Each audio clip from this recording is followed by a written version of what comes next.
नमस्कार, आप देख रहे हैं आक्रमण। मैं हूं आपके साथ विवेक शांडिल्य। मिडिल ईस्ट में जंग छिड़ गई है।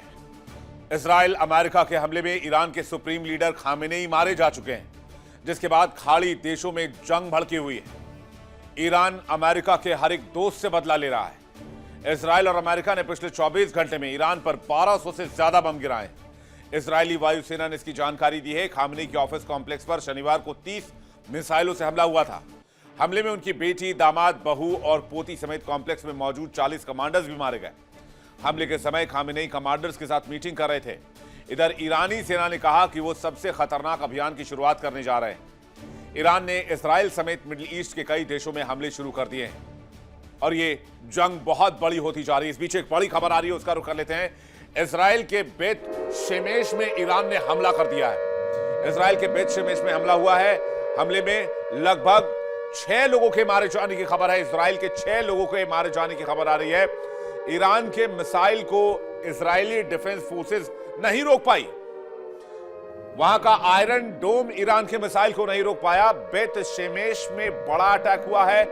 6 इजरायली लोगों के मारे जाने की खबर इस वक्त आ रही है। ईरान के मिसाइल को रोकने में नाकाम रहा है इजराइल का एयर डिफेंस। यानी युद्ध के मैदान में अगर ईरान जल रहा है तो ईरान ने यह तय किया है कि उसके दुश्मनों को भी वो चैन की नींद से नहीं सोने देगा, क्योंकि ईरान के सुप्रीम लीडर की हत्या की जा चुकी है और ईरान गुस्से से तमतमाया हुआ है। वो अपने दुश्मनों के लिए नर्क के दरवाजे खोल रहा है, ताबड़तोड़ मिसाइलें दाग रहा है। उधर इजराइल भी ईरान पर हमला किए जा रहा है।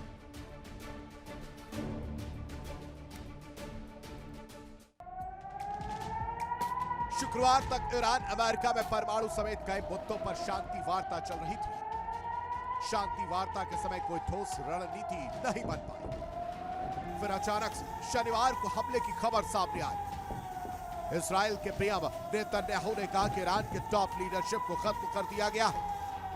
अब इजराइल पर खतरे की आशंका कम हो गई, लेकिन इजराइल अभी शांत नहीं बैठेगा।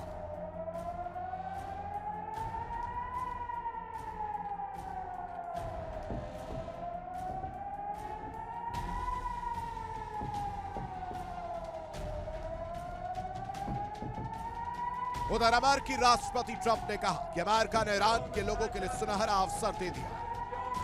अब ईरान के लोगों को वहां पर सत्ता को अपने कब्जे में ले लेना चाहिए।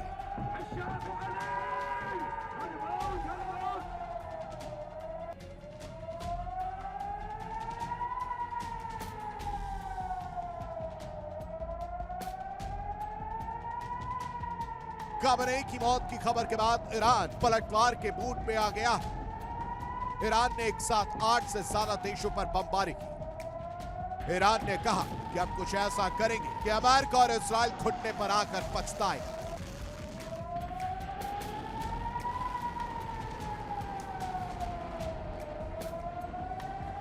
मिडिल ईस्ट में जंग के बीच खबर है कि IAEA ने परमाणु खतरों को लेकर इमरजेंसी मीटिंग बुलाई। ईरान पहले ही केमिकल हथियार से हमले की धमकी दे चुका है। खबर है कि ईरान परमाणु हथियार या फिर हाइपरसोनिक केमिकल मिसाइलों का उपयोग करेगा। इजराइल, ईरान और अमेरिका के बीच जंग शुरू तो हो गई है, लेकिन खत्म कब होगी ये तो आने वाला वक्त बताएगा।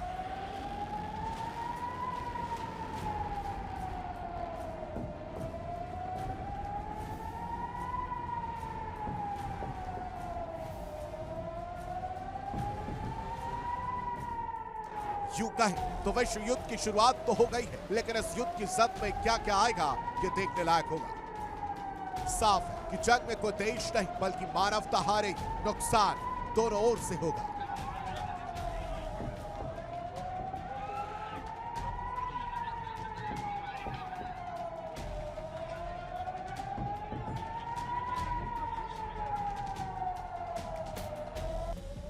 Bureau report, India TV.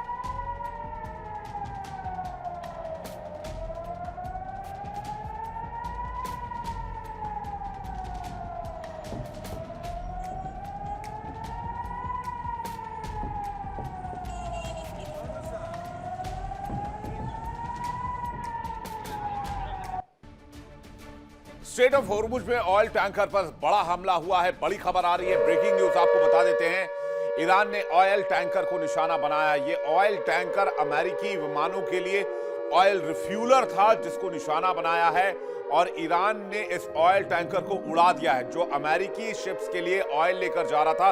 ये तस्वीर जो आप देख रहे हैं उसी ऑयल टैंकर की बताई जा रही है और ये जानकारी ईरान ने बाकायदा इसकी पुष्टि की है और कहा जा रहा है कि इस ऑयल टैंकर पर 20 लोग सवार थे। इसमें 15 भारतीय और 5 ईरानी नागरिक भी शामिल थे, ये भी जानकारी मिल रही है। यानी ईरान पर इस वक्त गुस्सा छाया हुआ है, ईरान के सिर पर खून सवार है।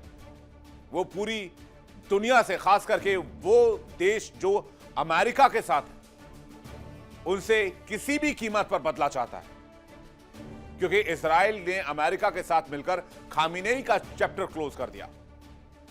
इस बार इजराइल और अमेरिका ने मिलकर ऐसी रणनीति तैयार की थी जिसका खामिनेई के पास जवाब नहीं था और अगर होता तो शायद खामिनेई जिंदा होते। हालांकि एक बात मैं आपको यह भी बता दूं, कुछ सोशल हैंडल्स पर, सोशल मीडिया पर इस बात की भी चर्चा की जा रही है कि खामिनेई जीवित है।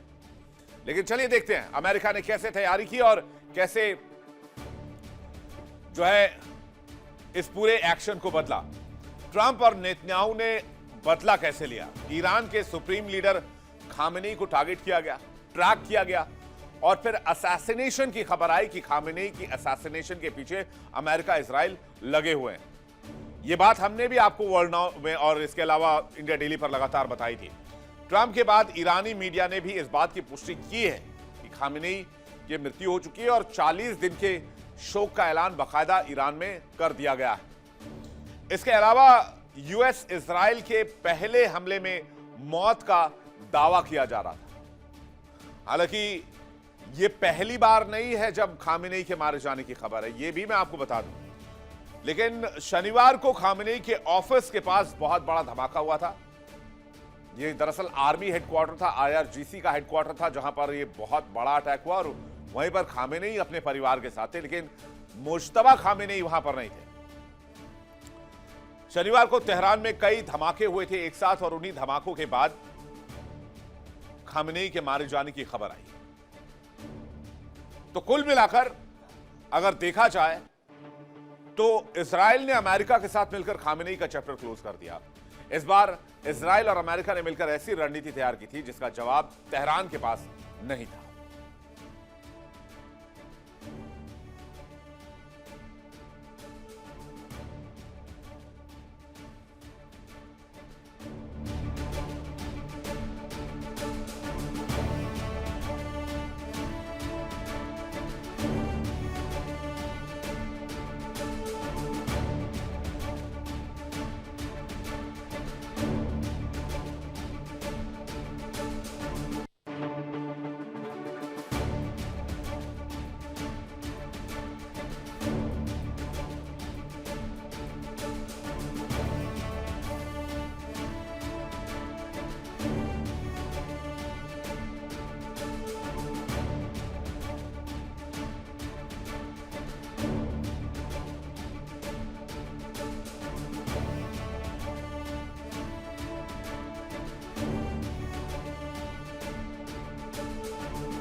डोनाल्ड ट्रंप और बेंजामिन नेतन्याहू ने सिर्फ खामिनेई को निशाना नहीं बनाया बल्कि उन्होंने खामिनेई के साथ साथ ईरान के 7 टॉप लीडर का भी सफाया कर दिया।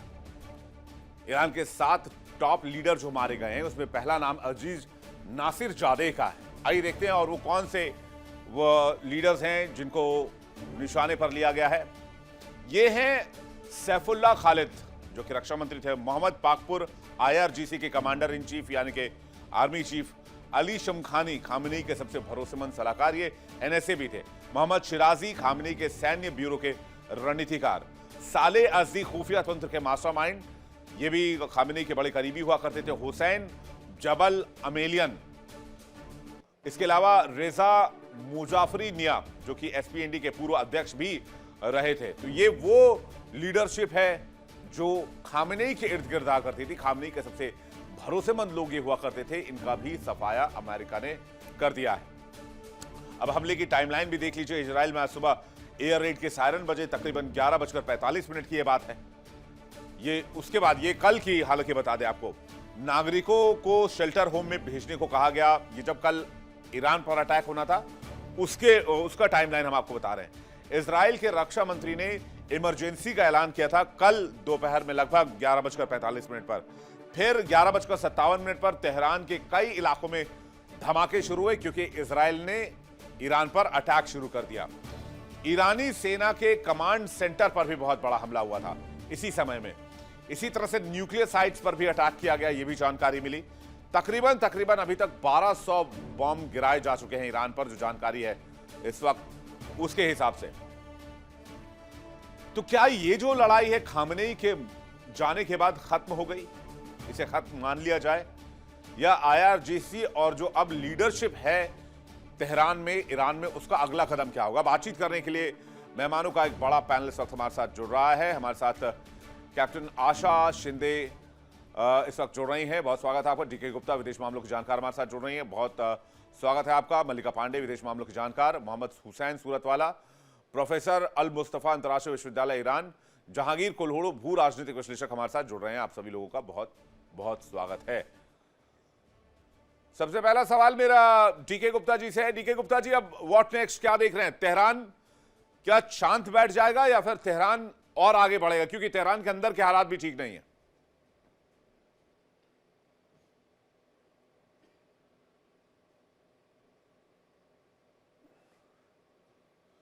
डीके गुप्ता जी, आपको आवाज आ रही है?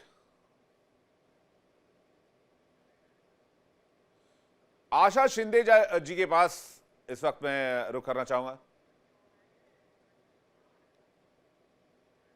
आशा शिंदे जी, आपको आवाज मिल रही है क्या? बिल्कुल, मैं आपको सुन सकती हूँ क्लियरली। जी, मेरा सवाल यह है कि अब तेहरान के पास विकल्प क्या है? या तो वो आखिरी दम तक लड़ाई लड़े या फिर सरेंडर कर दे, दो ही विकल्प है। तो किस ओर जाएगा तेहरान? जहां तक इंटरनेशनल वॉर की बात है, ये लड़ाई ऑलरेडी छिड़ चुकी है। पूरी बिल्कुल। दुनिया के लिए ये बहुत ही आ, दुखदायक सिचुएशन है। ये बहुत क्रिटिकल वॉर जोन में जा चुका है और दोनों की दोनों पार्टीज एंड सपोर्टिंग पार्टीज, ये दोनों वॉर को, कोई भी मिलिट्री एग्रेशन को रोकना नहीं चाहता है। सो इसका और कितना खतरनाक और कितना भयानक रूप सामने आएगा, वो तो अभी आई थिंक कुछ ही घंटों का समय हमें बता पाएगा।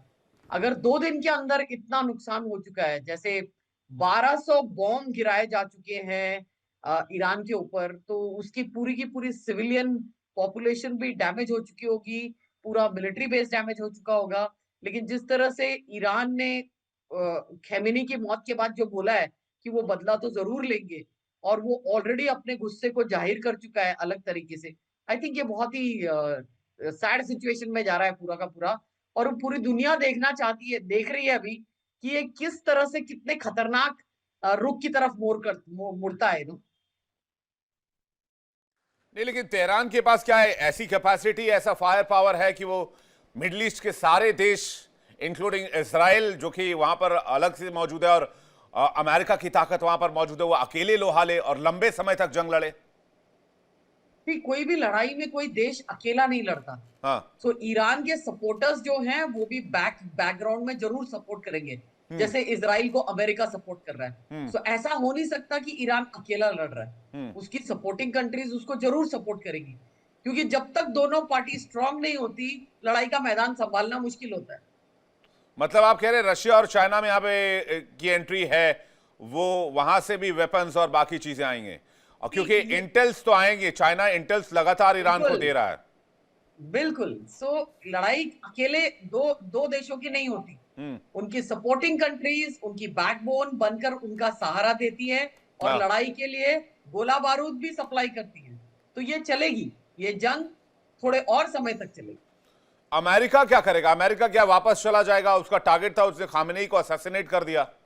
बिल्कुल भी नहीं। जिस तरह से ट्रंप बोल रहे हैं कि वो दुनिया में शांति कायम करना चाहते हैं और पूरे ईरान को बर्बाद करना चाहते हैं, वो तो ये बोल रहे हैं कि उन्होंने बदला ले लिया इंसानियत का और पूरी दुनिया में पीस कायम करना चाहते हैं। आई थिंक ट्रंप की सोच थोड़ी अलग है, क्योंकि उन्होंने कोविड ऑपरेशंस किए हैं इससे पहले भी कई, जहां जहां पे उन्होंने काफी बड़े बड़े लीडर्स का खात्मा किया है। तो खामेनी का जो अंत हुआ है वो एक तरह से दुखद खबर भी है, बट एक तरह से उनके ऑपरेशंस की इंपॉर्टेंस और प्लानिंग को बताती है कि किस तरह से वो लोग डिस्ट्रॉय कर सकते हैं। सो अमेरिका तो जरूर इजराइल को सपोर्ट कर रहा है। 100% वो डायरेक्टली लड़ाई में नहीं उतरेगा, लेकिन इजराइल के थ्रू अपना बदला जरूर ले रहा है। ये ठीक है, आपके पास वापस लौटेंगे आशा जी। एक बड़ी खबर आ रही है, उसका रुख कर लेते हैं। ईरान के विदेश मंत्री अब्बास अराक्ची का बयान सामने आया है। ईरान के हमले के बाद पीछे हट रहा है अमेरिका, अमेरिकी सैनिक बेस से पीछे हट रहे हैं। अराक्ची ने कहा है, हम पड़ोसियों पर हमला नहीं कर रहे हैं, हमारा लक्ष्य सिर्फ अमेरिकी ठिकाने हैं। ये एक बड़ा क्लैरिफिकेशन दिया है अब्बास अराक्ची ने, जो कि विदेश मंत्री हैं ईरान के, और वो भी टारगेट पर हैं, निशाने पर हैं अमेरिकी और इजरायली के। ये भी जानकारी मिल रही है। लेकिन इस बीच उन्होंने कहा है कि अमेरिकी बेस पर हमले की वजह से अमेरिका पीछे हट रहा है, और उन्होंने कहा है कि हम पड़ोसियों पर हमला नहीं कर रहे, हमारे निशाने पर अमेरिकी ठिकाने हैं, अमेरिकी बेसिस हैं, हमने अमेरिकी बेसिस पर हमला किया है, हमने पड़ोसियों पर हमला नहीं किया है, हम अमेरिकी ठिकाने पर अटैक कर रहे हैं, हम पड़ोसियों पर हमला नहीं कर रहे हैं और अमेरिकी सैनिक बेस से पीछे हट रहे हैं। यह अब्बास अराक्ची ने दावा किया। यानी कि ईरान जो है वो अब खुलकर इस मैदान में है और किसी कीमत पर अब पीछे हटने की सूरत में नहीं है।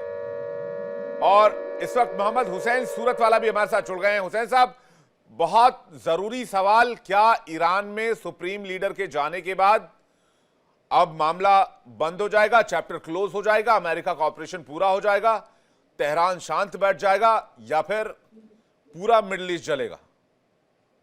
आज जिसमें की खबर आई है, जिस खबर में ये जिक्र किया गया कि कल पहले हमले में ही आयतुल्लाह खामेनी की शहादत हो गई थी, तो उसके बाद जो ईरानी अवाम का रिएक्शन है, वो रिएक्शन बहुत काबिल जिक्र है। उसकी तरफ तवज्जो दिलाना चाहूंगा कि ईरान के हर सिटी में, चाहे वो बड़ी हो छोटी हो, या हर एरिया में पब्लिक रास्ते पर उतरती है और अपना सपोर्ट जताती है और इंतकाम के नारे बुलंद करती है। और हर जगह पर पब्लिक का ये कहना था कि अब हमको सख्त इंतकाम लेना है और बदला लेना है। तो एक तरफ पब्लिक की डिमांड भी और ईरानी गवर्नमेंट और ऑफिशियल्स की तरफ से भी इस बात को पूरी तरह से सख्ती के साथ कहा जा रहा है कि ये जो अब हमला हम पर हुआ है और जिसके नतीजे में हमने हमारे सुप्रीम लीडर को खोया है, तो किसी भी सूरत में उस वक्त तक के, जब तक कि हम अपने दुश्मनों को पशेमान नहीं करेंगे, पीछे नहीं हटेंगे, हम लड़ेंगे और जीतने के लिए आगे बढ़ते रहेंगे। इस हाल में हम पीछे नहीं हटेंगे और आगे बढ़ने कर रहे हैं। जी, आपकी आवाज रुक रुक कर आ रही है। आपको मेरी आवाज मिल रही है क्या हुसैन साहब? जी हाँ, अभी आपकी आवाज आ रही है। नहीं, लेकिन अब कई लोग कह रहे हैं कि ईरान में तो एक तबका बड़ा खुश है खामेनी के जाने के बाद, और ये बात डोनाल्ड ट्रंप साहब भी कह रहे हैं। मैं जिस तरह से जी वेस्टर्न मीडिया में इस तरह की कुछ खबरें और कुछ क्लिपिंग आई भी हैं कि जो खुशी भी बता रहे हैं उनके जाने से, लेकिन हम ये जानते हैं कि हर कंट्री के अंदर एक इस तरह का एलिमेंट होता है, लेकिन वो एलिमेंट उन लोगों के मुकाबले में जो फुल मेजोरिटी में है, उनके मुकाबले में उनकी तादाद बहुत कम है, बहुत कम तादाद है। और अगर उनके पास इस तरह के पहले से लोग होते कि जो खामेनी साहब के जाने से खुश होने वाले होते, तो पिछले 47 साल से जो अमेरिका ये कोशिश कर रहा है कि ईरान के अंदर रेजिम को बदला जा सके, तो वो लोग इसमें कामयाब नहीं हो पाए, क्योंकि उनको लोकल सपोर्ट अब तक के कभी मिला नहीं है। गिनती भर के कुछ लोग हुआ करते हैं हर जगह और इस तरह के वहां पर भी एलिमेंट पाए जाते हैं, लेकिन अगर वहां पे बड़े पैमाने पर इस तरह का कोई एलिमेंट होता तो अब तक की ये हुकूमत को बदलने में कामयाब होते। इवन जब आयतुल्लाह खामेनी की शहादत की खबर आती है, तो उसके बाद भी रेजिम चेंज का ख्वाब देखना उन लोगों के लिए अब भी आसान नहीं है, क्योंकि इनके जाने से सिस्टम कमजोर नहीं हुआ है, वहां की पब्लिक और वहां के सिस्टम के अंदर बहुत अच्छा ताना बाना बंधा हुआ है। आप कह रहे हैं सिस्टम कमजोर नहीं हुआ। मैं इस पर आशा जी का एक रिएक्शन चाहूंगा। आशा शिंदे जी, जिस तरह से बम्बार्डमेंट हो रही है और जिस तरह से इजरायली अटैक कर रहा है, उन्होंने very heavy waves of missiles का फायर किया है, 1200 से ज्यादा बम गिराए जा चुके हैं ईरान के ऊपर। सो आई थिंक तहस नहस तो बहुत हुआ होगा। ये ऐसा जो माहौल है और ऐसा जो मंजर सामने आ रहा है, सो 1200 बम जहां जहां गिरे होंगे वहां पे ऐसा हो नहीं सकता कि विनाश का इफेक्ट नहीं हुआ होगा। बहुत कुछ बर्बाद हुआ होगा। जी चाहूंगा इसके अंदर सबसे पहला ये कि मैं इस बात को कबूल करता हूं कि जब बम गिरते हैं, धमाके होते हैं, नुकसान बहुत ज्यादा होता है। इंफ्रास्ट्रक्चर का नुकसान होना एक चीज है और सिस्टम और वहां की हुकूमत और लोगों के दरमियान का राबिता वो एक दूसरी चीज है। मैं जहां पर भी जंग होती है इस बात को कबूल करता हूं कि वहां पे बिल्डिंग, इंफ्रास्ट्रक्चर, लोगों की जानों का जाना, ये नुकसान हुआ है और हो रहा है। इसमें मैं आशा जी के साथ पूरी तरह से अग्री करता हूं। लेकिन जो मेरा क्लेम है और जिस बात की तरफ मैंने इशारा किया है और जिसके ऊपर आपने टिप्पणी चाही थी, वो ये है कि ईरान की गवर्नमेंट और पब्लिक के दरमियान का जो राबिता है वो न सिर्फ ये कि कमजोर नहीं हुआ है, बल्कि पब्लिक और सिस्टम ये दोनों मिलकर अब ये चाहते हैं कि कड़ा जवाब दिया जाए और अमेरिका से इसका मुकाबला किया जाए उस वक्त तक के जब तक कि इनको पूरी तरह से घुटनों पर न लाया जाए। नहीं तो लेकिन अब इजराइल के फायर पावर का और अमेरिका के फायर पावर का मुकाबला कैसे करेगा अकेले ईरान? आप कह रहे हैं ईरान के साथ और कौन है, बताइए आप मुझे इस इलाके में। जी जी, बहुत अच्छा सवाल है। पिछले 47 साल के अंदर ईरान की पूरी कोशिश ये रही है, हालात को देखते हुए, जियोपॉलिटिकल और पॉलिटिकल हालात को देखते हुए, हाँ। कि उसने अपने आप को इस तरह से तैयार किया है कि कोई दूसरी कंट्री उसका सपोर्ट करे या ना करे, वो आगे बढ़कर अपना दिफा करने के लिए खुद तैयार हो रहा था। मैं आपको दो मिसाल देता हूँ। जिस वक्त रशिया और यूक्रेन की जंग शुरू होती है तो रशिया इसके बावजूद कि अपने तो जमाने में एक ऐसी कंट्री है अभी भी जो बहुत ज्यादा एक्सपोर्ट करता है वेपन्स को, लेकिन इसके बावजूद उसको शाहिद ड्रोन ईरान प्रोवाइड करता है यूक्रेन से लड़ने के लिए। तो यानी ईरान एक ऐसी कंट्री है कि जो बहुत बड़े एक्सपोर्टर को भी अपनी तरफ से असलहा देने की ताकत रखता है। दूसरी बात जिसकी तरफ तवज्जो दिलाना चाहूंगा और वो ये है कि कल से लेकर अब तक के जो ईरान ने हमला किया है, ये हमला इसराइल में और अमेरिकन बेसिस में सेंसरशिप होने की वजह से, कि वहां से तस्वीरें नहीं आती हैं, वहां से वीडियोस नहीं आते हैं, वहां पर मरने वालों की तादाद को या वहां पर नुकसान को बयान नहीं किया जाता है।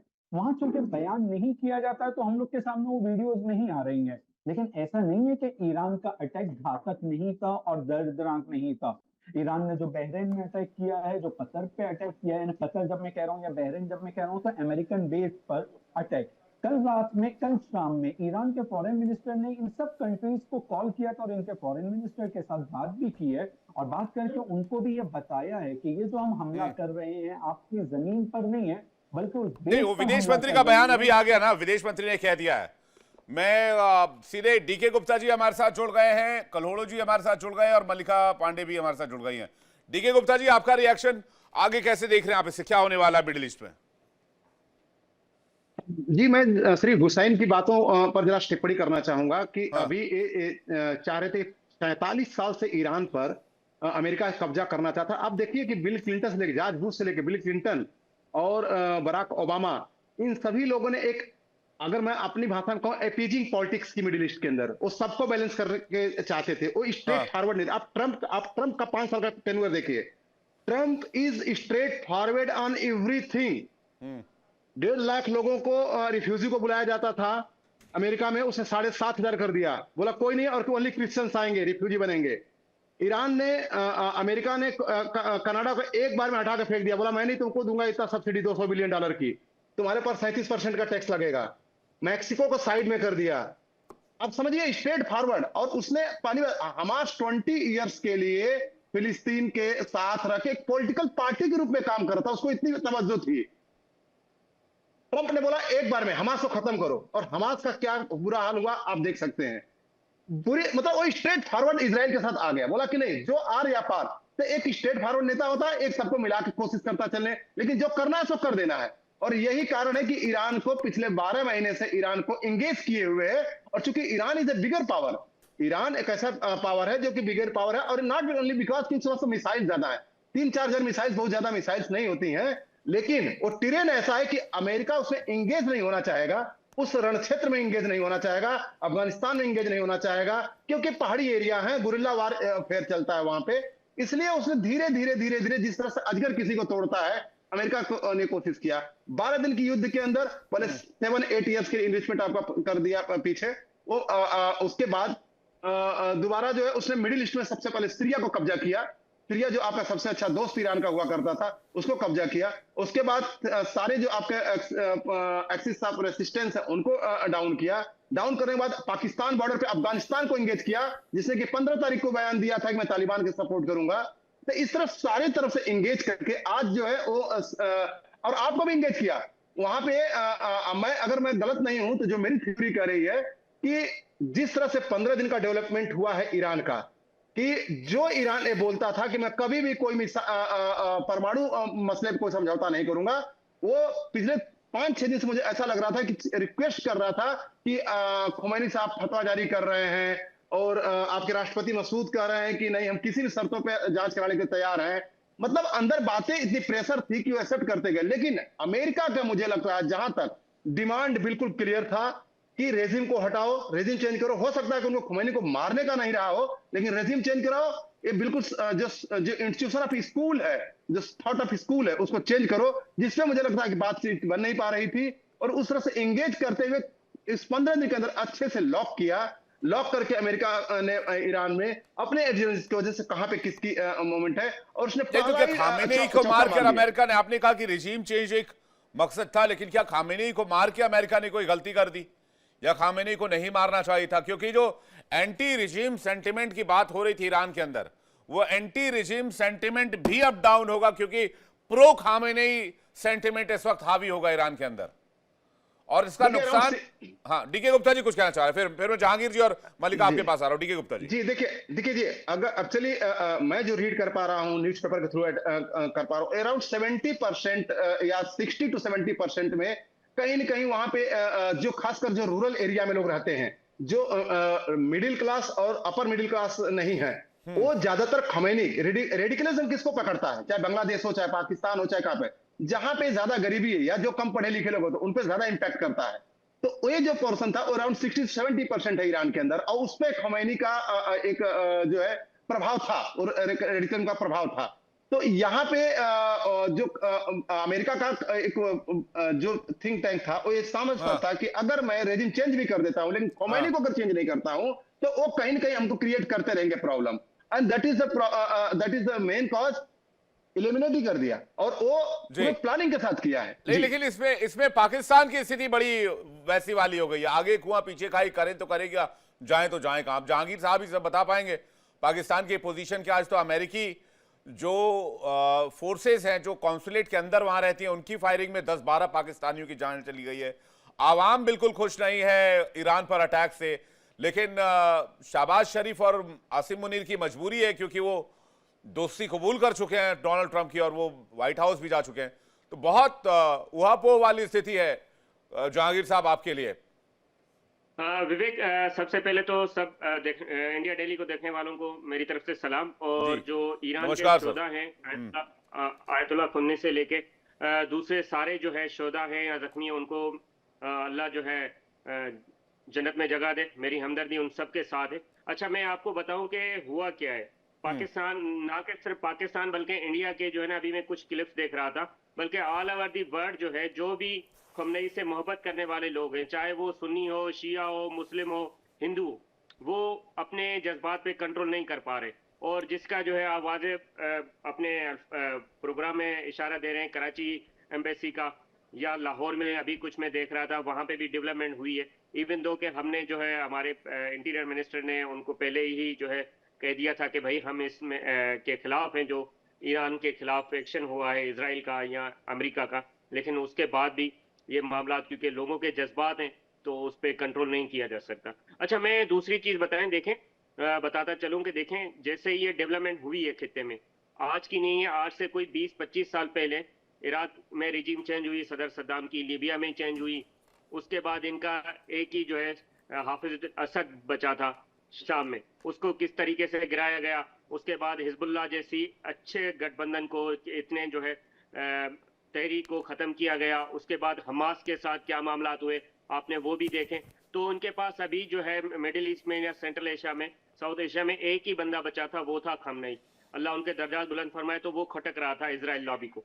तो उसके जो है हटाने के अलावा इनके पास कोई सबूत नहीं बचा था। इवन के मैं अभी कुछ टाइम पहले ही ओमान के डिफेंस मिनिस्टर का बयान सुन रहा था, वो कह रहे थे नहीं कि आप ईरान ने आप वो ठीक है, वो आपकी बात सही है कि भाई खुमैनी को खामेनी को पसंद नहीं करती थी इजराइल लॉबी, और अमेरिका भी पसंद नहीं करता था क्योंकि बात नहीं सुनते थे। आपकी टॉप लीडरशिप का स्टैंड क्या है, वो क्या करेंगे अब?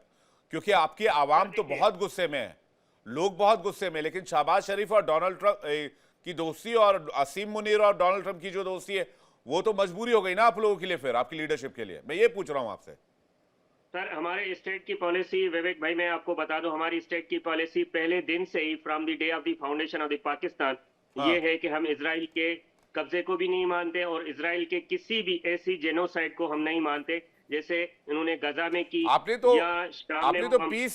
पीस बोर्ड के पेपर साइन किए हुए हैं, आपने बिल्कुल अब्राहम अकॉर्ड में जाने का प्रॉमिस किया हुआ है डोनाल्ड ट्रंप को।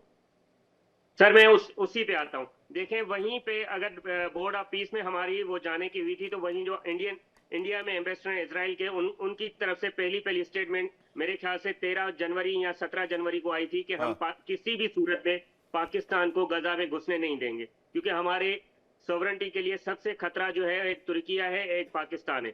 तो इस वजह से ही जो है हमें वहां पे वो डिफिकल्ट टाइम मिल रहा है। अगर हमारी फोर्सेस को मिलेगा वहां पे चांस के बोर्ड ऑफ पीस में वहां पे जाके अमन कायम करें, तो हम करेंगे।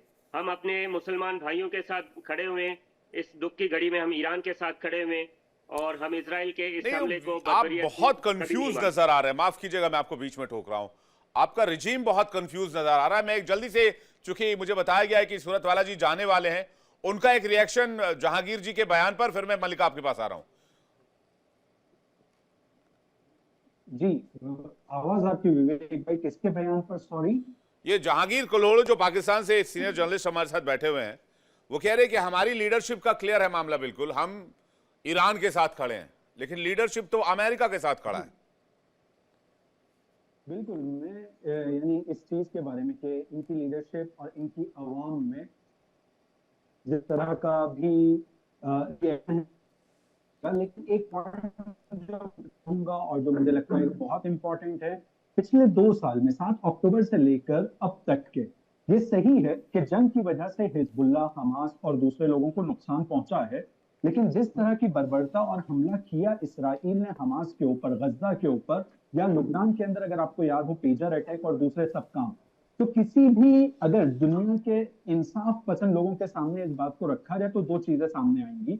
सबसे पहले ये कि अगर इस तरह का किसी के ऊपर भी अटैक होता तो वो पूरी तरह से नीस्तो नाबूद और उनका नाम तक के मिट जाता, लेकिन आज भी हम लोग जानते हैं कि लुबनान के अंदर हिजबुल्लाह का वजूद है, साथ साथ में हमास का भी वजूद है, और वो लोग अपनी चीजों को कंटिन्यू कर रहे हैं, अपने मिशन को आगे बढ़ा रहे हैं। सही है, जंग है, कभी स्ट्रेटेजिकली कोई आगे बढ़ता है, कभी टैक्टिकली किसी को कुछ पीछे हटना पड़ता है। इस तरह के हालात में खामनेई साहब के शहादत का जो जिक्र हुआ है, खामनेई साहब की शहादत का जो जिक्र हुआ है, और इसके नतीजे में मेरा ये मानना है कि अमेरिका ने बहुत बड़ी एक गलती की है। क्यों मैं ये कह रहा हूं कि गलती या मिसकैलकुलेट हुआ है?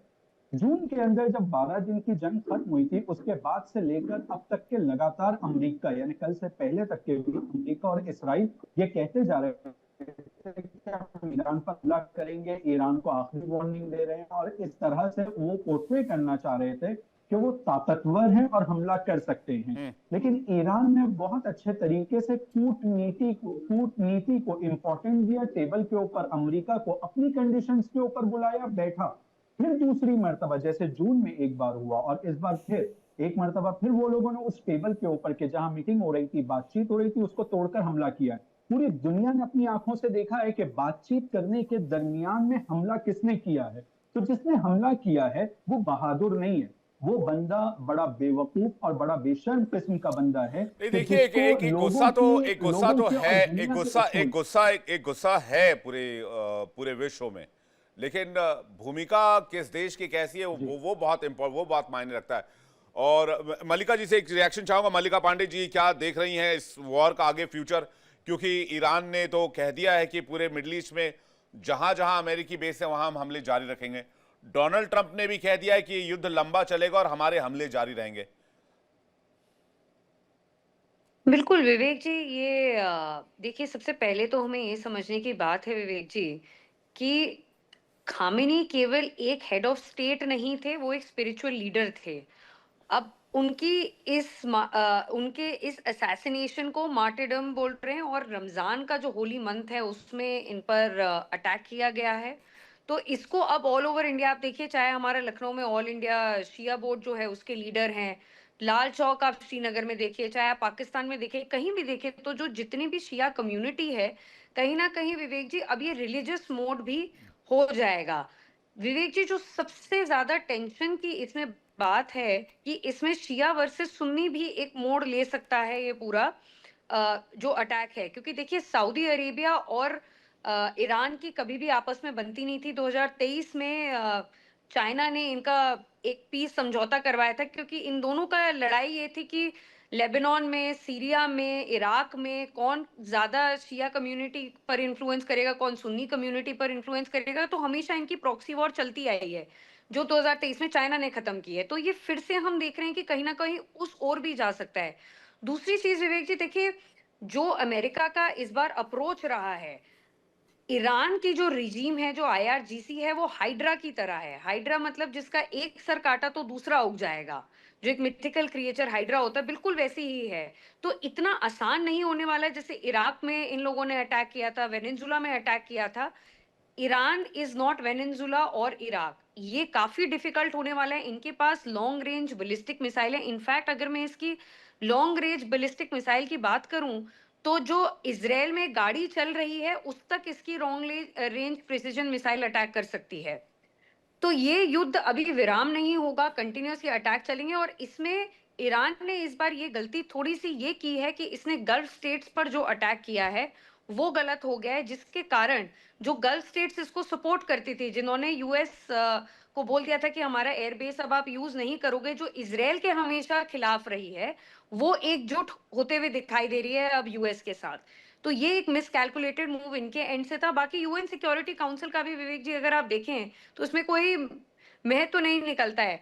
कहीं ना कहीं ईरान के जो फॉरेन मिनिस्टर है उनका बयान इसमें बिल्कुल ठीक है कि अमेरिका और इजराइल ने, डिस्पाइट द फैक्ट कि इनकी थर्ड राउंड ऑफ टॉक हो चुकी थी, सब कुछ सही चल रहा था, डिप्लोमेटिकली सब कुछ सुलझा रहे थे, फिर ये इन्होंने लड़ाई फिर से शुरू कर दी। और यूएन सिक्योरिटी काउंसिल का, चाहे आप कुछ भी बोलें, उसका आर्टिकल 2 हमें साफ साफ ये बताता है कि कोई भी सॉवरेन कंट्री में आप बिना यूएन सिक्योरिटी काउंसिल के ऑथराइजेशन के अटैक नहीं कर सकते। तो डीके गुप्ता सर ने जो बोला पहले नहीं, लेकिन कि इसमें वो स्ट्रेट फॉरवर्ड है, जी मल्लिका, इसमें एक और पॉइंट ये है, एक तो आपने यूएन सिक्योरिटी काउंसिल के क्लॉज 2 की बात की, एक और क्लॉज है आपका यूएस का, जिसमें यूएस कांग्रेस की मंजूरी के बिना यूएस किसी देश पर हमला नहीं कर सकता, या यूएस या जैसे टैरिफ को लेकर कोई फैसला या इमरजेंसी पावर्स का इस्तेमाल वहां के राष्ट्रपति नहीं कर सकते, उसमें यूएस कांग्रेस की मंजूरी है।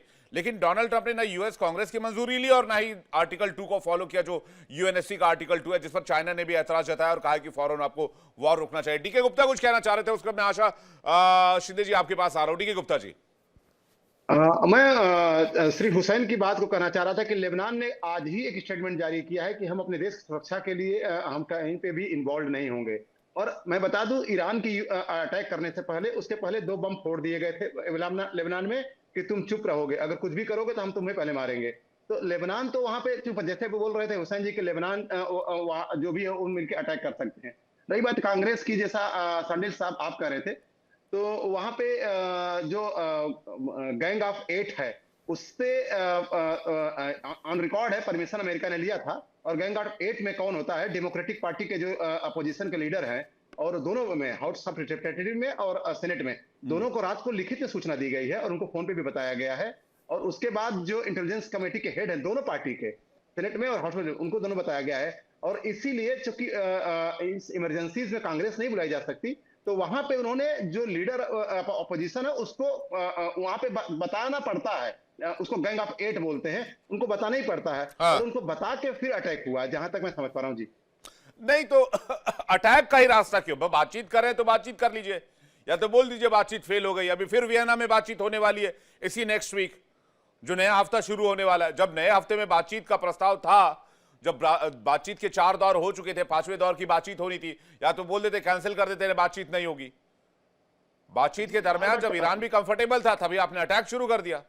जी, बार बार ट्रंप कह रहे थे कि हम तुम्हें नेस्त नाबूद कर देंगे, क्योंकि बातचीत को आप मान नहीं रहे हो। और जब भी अब यहाँ से आई है, दो तरफ से बयान आए हैं, या तो ओमान की तरफ से बयान आया है या अब्बासी की तरफ से आया है कि बातचीत सकारात्मक चल रही है। अमेरिका की तरफ से कभी भी बयान नहीं है, अगर आप देखेंगे 15 दिन में, कि बातचीत सकारात्मक चल रही है। वो बातचीत कर रहा है, लेकिन बातचीत सकारात्मक चल रही है, ये बयान अमेरिका की तरफ से नहीं आया है। लेकिन ये जो अब्बासी है फॉरेन मिनिस्टर, और ओमान की तरफ से बार बार बताया था कि हम पॉसिबली आगे बढ़ रहे हैं। और ये दबाव इतना ज्यादा था, अमेरिका का डिमांड मुझे लग रहा है इतना ज्यादा था कि बार बार हर बार 1 डिग्री ज्यादा एक्सेप्टेंस आ रहा था ईरान की तरफ से। पहले हुआ कि हम किसी शर्त पे मानेंगे, दूसरी बार हुआ कि हम फतवा जारी कर रहे हैं। ऐसा कभी फतवा जारी करने का नौबत आज तक जो है खोमैनी को आया नहीं था। तो प्रेशर हो गया था न्यूक्लियर डील पे, मुझे लगता है बातचीत हो गई थी, और डिमांड की जो चल रही थी अमेरिका में, और लगा अमेरिका को कि ये बात नहीं मानेंगे। और जैसा कि डिमांड के बार बार ट्रंप की बात आ रही थी कि 47 ईयर से बार बार हम लोगों को यही झांसा दे रहे हैं कि हम बात कर रहे हैं और बात करके टाइम बाई करके अपना इनरिचमेंट कर रहे हैं। तो जैसा मैं बताया कि जो लाइन ऑफ थॉट है ट्रंप की, कि सीधे अपना क्लियर कट स्टैंड लीजिए, और क्लियर कट स्टैंड में उसने जैसे ही मौका देखा, जैसे उनको एजेंसीज ने बताया, लॉक कर दिया, और वेरी फर्स्ट अटेम्प्ट में खमेनी को खत्म कर दिया। जी मल्लिका पांडे कुछ कहना चाह रही है। मल्लिका। विवेक जी, एक सप्लीमेंट एक चीज को करना चाहूंगी। जब आपने कांग्रेस वाली बात बोली थी, देखिए जेडी वैंस का अगर हम थर्सडे को बयान देखें तो वो साफ साफ बोलते हैं कि हम लोग डिप्लोमेटिकली एंगेज करेंगे, देयर इज नो वे कि हम एक मिलिट्री एक्शन में इन्वॉल्व होंगे। उनका अभी 2023 का भी एक ट्वीट वायरल हो रहा है जिसमें उन्होंने बोला था कि भाई हमारे $1 ट्रिलियन खर्च हो गए थे इराक वॉर में, तो हम कभी भी वॉर में नहीं जाना चाहेंगे, हम डिप्लोमेटिक वे लेना चाहेंगे। तो एक दिन का खर्च की बात की एक इंटरेस्टिंग फैक्ट बता देता हूं। मिडिल ईस्ट में एक दिन का अमेरिकी सैनिकों का खर्च लगभग 350 करोड़ रुपया है। $35 बिलियन के आसपास का खर्च बताया, $35 मिलियन का डेली का खर्च बताया जाता है। जी आप पूरी कर लें अपनी बात। आशा जी भी कुछ कहना चाह रहे हैं। जी विवेक जी, तो मैं यही बोलना चाह रही हूँ कि जब जेडी वैंस को तक, जो इन्हीं के ही वाइस प्रेसिडेंट हैं, उनको ट्रंप ने अंधकार में रखा कि हाँ हम मिलिट्री एक्शन नहीं करेंगे। बार बार जेडी वैंस का आप देखिए, उनके डेलीगेशन का देखिए, उन्होंने बोला कहीं ना कहीं कि हम डिप्लोमेटिकली इसको सॉल्व करेंगे, और इन्होंने उसके बाद अटैक कर दिया। तो जो ट्रंप का जो सर डीके गुप्ता सर बोल रहे हैं स्ट्रेट फॉरवर्ड है, वो स्ट्रेट फॉरवर्ड नहीं है, वो बुली है। हमें ये मानना चाहिए कि वो एक बुली है जो या तो फिर माई वे करते हैं या हाईवे करते हैं, और वो किसी की बात सुनते नहीं है। आशा जी कुछ कहना चाह रही है। आशा जी आपका रिएक्शन, फिर हमारे साथ करोड़ी सिंह जुड़ रहे हैं, मिडिल ईस्ट एक्सपर्ट, दुबई से लाइव इस वक्त जुड़ रहे हैं। आशा जी आपका रिएक्शन, फिर मैं सिंह साहब के पास जा रहा हूं। So American leadership, especially the presidents of America, has always been one leader जिसने केवल अपनी मनमानी की है दुनिया पे और अपना हक जताने की कोशिश की है।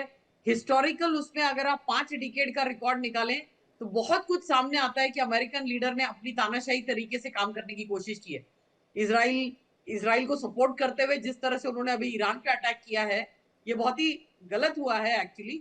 जब ऑलरेडी पीसफुल टॉक्स हो रहे थे तो उसके अंदर एक वॉर को लाना और एक अलग सिनेरियो क्रिएट करना, जस्ट बिकॉज लीडरशिप को मारना था, उसके लिए कोवर्ट ऑपरेशन भी किया जा सकता था, ओपन वॉर की जरूरत नहीं थी।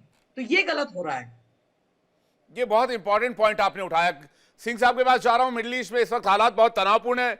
सिंह साहब बताएं मिडिल ईस्ट में क्या चल रहा है, उसके बाद मैं जहांगीर जी आपके पास आ रहा हूं, पाकिस्तान का रुख करेंगे। जी सिंह साहब।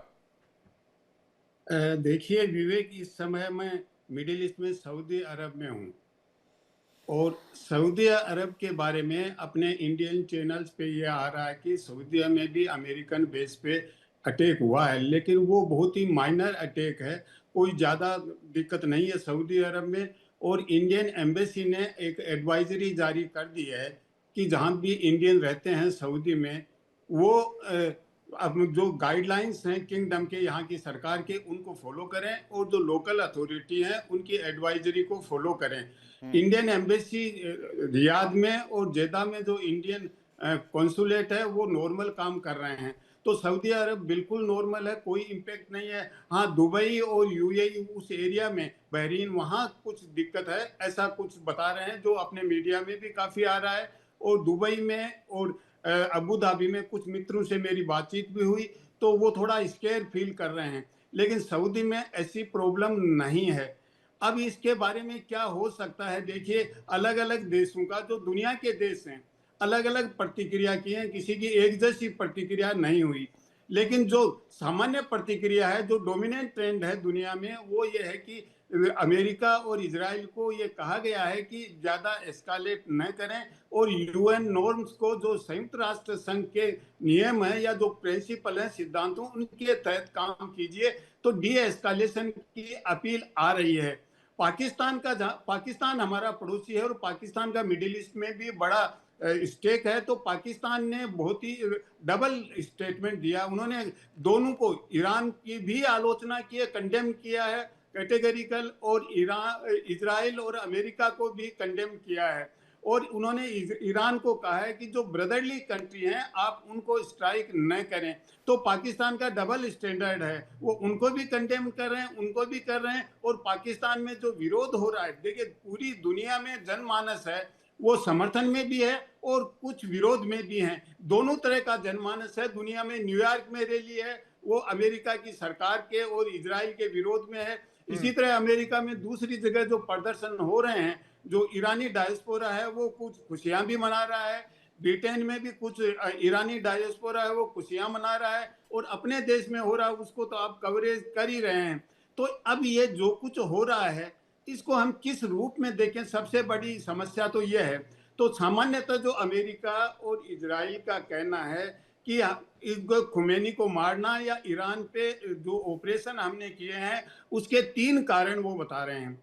एक तो यह है कि वो ईरान की जनता पे अत्याचार कर रहे थे, एक तरह का टायरनी थी उनकी। दूसरा वो बता रहे हैं कि ये दुनिया में आतंकवाद फैला रहे थे, और तीसरा कह रहे हैं कि एटॉमिक पावर बन रहे थे। लेकिन ये तीनों ही कारण मुझे बहाना लगता है कि ये 3 कारण नहीं हो सकते, क्योंकि अगर एटॉमिक का कारण होगा तो जो ट्रीटी थी एटॉमिक पावर को डिडक्ट करने के लिए एटम बम को, वो पिछले महीने खत्म हो गई रशिया और अमेरिका के बीच में। रशिया ने कहा कि उसको 1 महीने के लिए बढ़ा लेते हैं, फिर नई ट्रीटी करते हैं, दूसरे देशों को सम्मिलित करते हैं और एक कॉम्प्रिहेंसिव ट्रीटी कर लेते हैं। अमेरिका ने बिल्कुल फ्लैटली मना कर दिया कि हम कोई ट्रीटी नहीं करेंगे, वो ट्रीटी खत्म हो गई। तो डीन्यूक्लियराइजेशन पर्पज नहीं हो सकता। जहां तक वो कह रहे हैं कि हर देश यहाँ की जनता के साथ अत्याचार कर रहे थे, देखिए अमेरिका ने जहां भी हस्तक्षेप किया है जनता के साथ अत्याचार रहे थे। लीबिया में किस तरह की वो डेमोक्रेसी लाए, अफगानिस्तान में किस तरह की लाए, इराक में किस तरह की लाए, और सीरिया में किस तरह की लाए। तो उनका कोई डेमोक्रेसी से कोई कंसर्न नहीं है कि डेमोक्रेसी लाना है। आतंकवाद का सवाल है तो अमेरिका भी कई जगह आतंकवाद का भी सपोर्ट करता है। डेमोक्रेसी के नाम पे हर देश की जो बहुत सी सरकारें हैं, रिजीम, मैं तो कहता हूं फिर तो पाकिस्तान पर पहले एक्शन लेना चाहिए था। पाकिस्तान से तो मित्रता है अमेरिका की, है जहांगीर भाई? बिल्कुल विवेक, आप सही कह रहे हैं, सही कह रहे हैं। तो वो ये सब बहाने हैं। जो मेन कंसर्न है अमेरिका का वो है ऑयल, एनर्जी का सोर्स। नहीं, वो चाहते हैं वो ईरान का जो ऑयल है वो चाइना नहीं पहुंचे। लेकिन आपने जो इंपॉर्टेंट बात कही कि सब बहाना है। अगर टेररिज्म के खिलाफ ही एक्शन लेना है, अगर लोगों को ही बचाना है तो पहले पाकिस्तान जाइए। जहांगीर जी। जी, मैं इसमें जो है मलिका मैडम का जो है थोड़ा सा वो स्टेटमेंट को रिपीट करूंगा बिल्कुल, क्योंकि आर्टिकल 1 सेक्शन 8 के तहत कांग्रेस से हर प्रेसिडेंट को, जो अमेरिकन प्रेसिडेंट है, उनको परमिशन लेनी लाजमी होती है और 60 to 90 डेज उनके पास होते हैं जिसमें बिल पेश किया जाता है और परमिशन ली जाती है। ना तो उससे वो परमिशन ली गई कांग्रेस से, ना ही कोई जो है प्रोटोकॉल फॉलो किए गए। अच्छा, दूसरी बात ये कि ऑलरेडी जो है इजराइल डिसाइड कर चुका था, जैसे इंडियन प्राइम मिनिस्टर मोदी साहब का, अगर श्री मोदी का अगर खिताब सुन ले इजराइल में, तो उन्होंने कह दिया था कि अब हमारे सामने सिर्फ एक ही लॉबी बची है, वो सुन्नी लॉबी है। हमने शिया लॉबी को खत्म कर चुके हैं, हमने खत्म कर दिया है। जिसमें आपने हमास का जिक्र जो है बड़े लर्नेड फ्रेंड्स मेरे हैं उन्होंने किया, हिजबुल्लाह का किया, इस शाम का किया।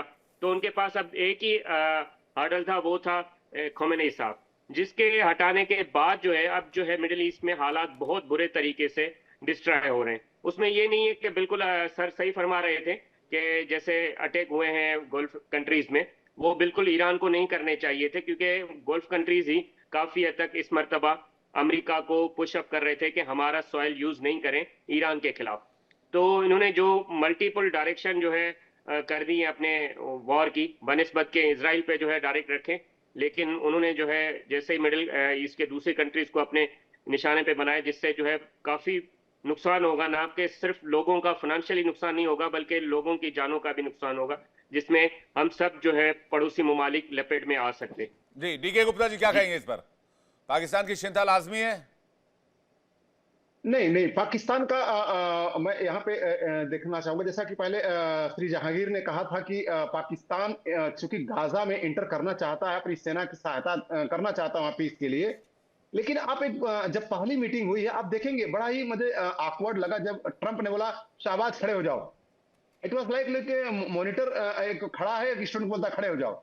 और मतलब बड़ा ही अजीब सा सिचुएशन था। और मैं बता रहा हूं कि भारत और बहुत सारे ऐसे देश वहां पे शामिल क्यों नहीं, वो कभी भी वो टेबल पे ना मेनू नहीं बनना चाह रहे थे। एक्चुअली यूनाइटेड नेशंस का एक जो है उसका अल्टरनेट नहीं हो सकता कोई चीज जहां पे दुनिया के सभी देशों को एक हक हो बोलने का, उसका एक वोटिंग पैटर्न हो, उसके अलावा और कुछ भी नहीं हो सकता। और जहां तक मैं समझ रहा हूं पाकिस्तान के लिए, देखिए पाकिस्तान इस समय सबसे पहले सारे मुस्लिम पाकिस्तान से पूछने चाहिए कि तुम सबसे पहले विड्रॉ करो कि ट्रंप जो है नोबेल के लायक नहीं है। अगर अगर ब्रदरहुड अपना रहे हैं, अगर पूरे मुस्लिम समुदाय के साथ हैं, तो आज स्टेटमेंट जारी करें शहबाज और मुनीर कि ट्रंप नोबेल के लायक नहीं है। Otherwise Trump is best on the earth. Pakistan दो तरफ नहीं जा सकता, या तो है या तो ना। ऐसा नहीं हो सकता कि he is the best to get the Nobel और उसके बाद जो है उसके बाद और ईरान पर हमले की निंदा भी कर रहे हैं, निंदा भी करते रहे। हाँ। नहीं, ऐसा नहीं हो सकता। हर एक बच्चा, प्राइमरी स्कूल का बच्चा भी समझता है इन सब चीजों को। ठीक है, आपका स्टैंड है एज ए कंट्री, जो आपकी डोमेस्टिक पॉलिसीज हैं, जो डोमेस्टिक चल रही हैं उसके अनुसार बोलेंगे। लेकिन फैक्ट ये है कि पाकिस्तान ने पूरी तरह से ईरान का के विरोध में अफगानिस्तान पे अटैक किया, ताकि उधर से ईरान को सपोर्ट अफगानिस्तान का नहीं मिले। और बहुत सारी चीजें हैं जो पाकिस्तान कर रहा है। और नहीं और ईरान के खिलाफ एक्शन से पहले पाकिस्तान से इतनी घनिष्ठ मित्रता क्यों? जाहिर सी बात है ईरान के लिए सपोर्ट चाहिए था। और मुझे तो इस बात का भी शक है डीके गुप्ता जी कि सीआईए को कहीं आईएसआई ने सपोर्ट तो नहीं किया खामेनेई के असैसिनेशन के लिए। सीआईए और आईएसआई का याराना आज का नहीं है, इनकी इश्कबाजी 1947 से चली आ रही है। बहुत क्लोजली काम करते हैं दोनों जो खुफिया एजेंसी है। मैं चाहूंगा जहांगीर जी इस पर जवाब दें, कहीं आईएसआई की भूमिका तो नहीं है? आप लोगों ने सीआईए को मदद की खामेनेई के असैसिनेशन में।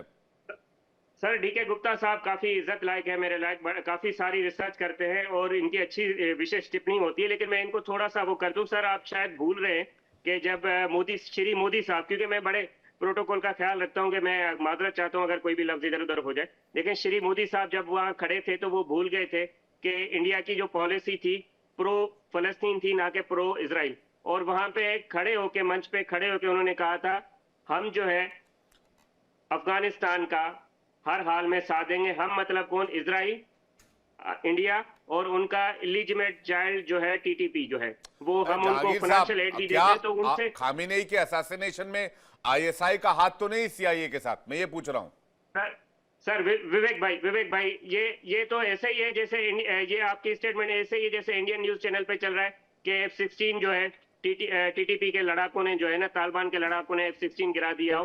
बिल्कुल ऐसा ही है आपकी जो है ना स्टेटमेंट। मैं इसको इस तरीके से करूंगा, हम इस जो है घटिया अमल का कभी ना साथ हुए हैं ना कभी होंगे। क्योंकि मुझे तो सर मुझे बहुत शक है इस बात का कि आप लोगों ने कहीं ना कोई इंटेल साझा किया हो। आप लोगों के भी बड़े सारे एजेंट्स हैं वहां पर ईरान के अंदर, बहुत सारे ऑपरेशंस, कोवर्ट ऑपरेशंस आप लोग भी करते रहते हैं, ऐसी जानकारी रहती है मेरे पास। खैर अभी समय सीमित है, किसी और दिन वक्त मिला तो और लंबी बातचीत होगी। आशा जी कुछ कहना चाह रहे, जल्दी से आशा जी कमेंट। यस, तो ये जो बताया जा रहा है कि ये एक स्मॉल स्केल ऑपरेशन हो सकता था, लेकिन अमेरिका ने कभी भी स्मॉल स्केल ऑपरेशंस के थ्रू कार्रवाई जब की है वो बहुत प्लानिंग के साथ की है। और जब वो ओपन वॉर में जाता है और जिस तरह से उन्होंने ईरान के ऊपर अटैक किया है, it actually talks about the ideology of American leaders. They have always had the energy source के ऊपर उनका कंट्रोल रहता है। कंट्रोल, बिल्कुल। मल्लिका कुछ कहना चाह रहे हैं, मल्लिका जी जल्दी से। विवेक जी, पहले तो जितने भी हमारे पाकिस्तानी भाई हैं थोड़ा सा रिसर्च कम करके आते हैं। जहांगीर जी को मैं बहुत रिस्पेक्ट करती हूँ, but the thing is that Jahangir ji जिस स्पीच की आप मेंशन कर रहे हैं उसको फैक्ट चेक प्लीज करिएगा, डेफिनेटली करिएगा। मोदी जी का कोई भी बयान ऐसा नहीं आया है। एक तो पहले आपने शिया सुन्नी वाला बोला, उन्होंने बिल्कुल भी ऐसा नहीं बोला है। उन्होंने ये बोला है कि हम टेररिज्म के खिलाफ हैं। उन्होंने कहीं भी ये डिस्कशन नहीं किया है, वो एआई मैनिपुलेटेड है। दूसरा आपने बोला अफगानिस्तान वाली चीज, वो सिर्फ अगेन वो डीप एआई फेक वीडियो चलाई जा रही है। मोदी जी के आजकल वर्ड्स को ऑल्टर किया जा रहा है, एआई का इस्तेमाल करना तो सीख रहे हैं, नया नया बिल्कुल। तो वो डीप फेक है, तो एआई का इस्तेमाल करना सीख रहे हैं और एआई के फेक वीडियोस ज्यादा देख रहे हैं पाकिस्तानी आजकल, इसलिए उनका ये थोड़ा सा नैरेटिव गड़बड़ा गया। खैर, बहुत बहुत शुक्रिया आप सभी मेहमानों का हमारे साथ शामिल होने के लिए और चर्चा में बातचीत करने के लिए, अपनी अपनी राय पेश करने के लिए। लेकिन मिडिल ईस्ट इस वक्त जंग की आग में झुलस रहा है। इस खबर पर हमारी नजर बनी रहेगी। एक छोटा सा ब्रेक पे जाने से पहले आपको बता दें, इंडिया डेली आपके स्मार्ट टीवी पर भी मौजूद है। इंडिया डेली 24/7 देखिए अपने स्मार्ट टीवी पर लाइव और लगातार। देखिए इंडिया डेली 24/7 अब आपके स्मार्ट टीवी पर। इंडिया डेली मौजूद है सभी डिजिटल प्लेटफॉर्म पर लाइव और लगातार। इंडिया डेली 24/7 हर दिन राष्ट्र को समर्पित।